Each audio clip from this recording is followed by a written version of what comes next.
everything will change. Saying that it infringes on traditional marriage. I say that basing something on tradition is not a very strong argument. We're not discriminating. Any man and any woman can get married. It's saying that change is bad and change isn't bad just on its face. Everyone must change. We're not taking anything away from them.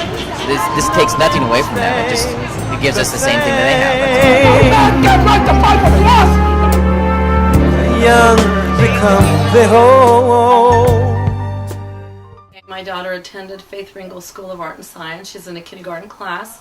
I help 1 or 2 days a week, and it first started, I'm not sure exactly what the date was, but when I was getting ready to serve the children snacks, I saw this outline, and the teacher had mentioned she was going to go to school to get smarter, and it had mentioned National Coming Out Day. So I asked her when the children were on their way to recess, what is National Coming Out Day? And she said, well, it is a day where there are people and they, and I said, I know what it is. What does this have to do with the kindergartners? Don't tell me you're teaching this to them. Because the teacher had them sign pledge cards, yellow pledge cards that say that they will be an ally if anyone is saying any slurs about people in the gay, lesbian, bisexual, transgender community. And these children don't understand it. And when we were in the office, no, we were in the library that the principal offered up to us. You know, one woman said, well, my son signed the card. I asked him, you can't read. How do you know what it says? Did the teacher read it to you? And he said, no, she didn't read it to us. Well, did the teacher explain what the card that you signed meant? And he said, no. So she says, I don't want him to sign anything if he doesn't know what it means. And these are actually, in the newspaper article from the Daily Review, it says that those were meant for middle school children. So the kindergartners should never have got them. In fact, to paraphrase Charlton Heston, or Moses, they will have to pry our marriage certificate out of our cold dead head.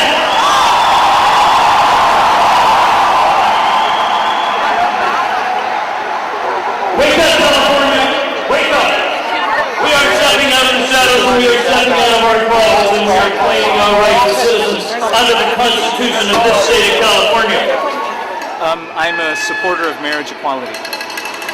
I think the issue is that two people who love one another and are committed to one another and want to commit themselves in love to live together for the rest of their lives, the culture should support that. And we as a society should support that. And it's a stabilizing part of our culture. I mean, it helps make our culture stronger when people commit to one another, and it's foolish for us not to do that. I voted yes on 8 because I believe marriage is supposed to be between a man and a woman just the way God has ordained in the Bible. Well, I don't believe it is discrimination because, like I said, I believe what the Bible says is true. I mean, even in the Bible in Genesis, I mean, there were angels that went over to Lot's house, and the men over there, were wanting to have sex with the angels, and Lot offered his 2 virgin daughters. Now, who in this day would offer their virgin daughter to a homosexual man?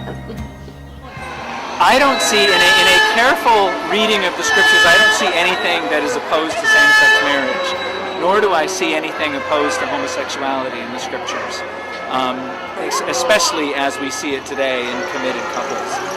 In the scriptures, there is a model of polygamy. There's also a model of heterosexual marriage, but there's no exclusion from same-sex people getting married. It's just that was the norm in the day, and that's what appears in the scriptures.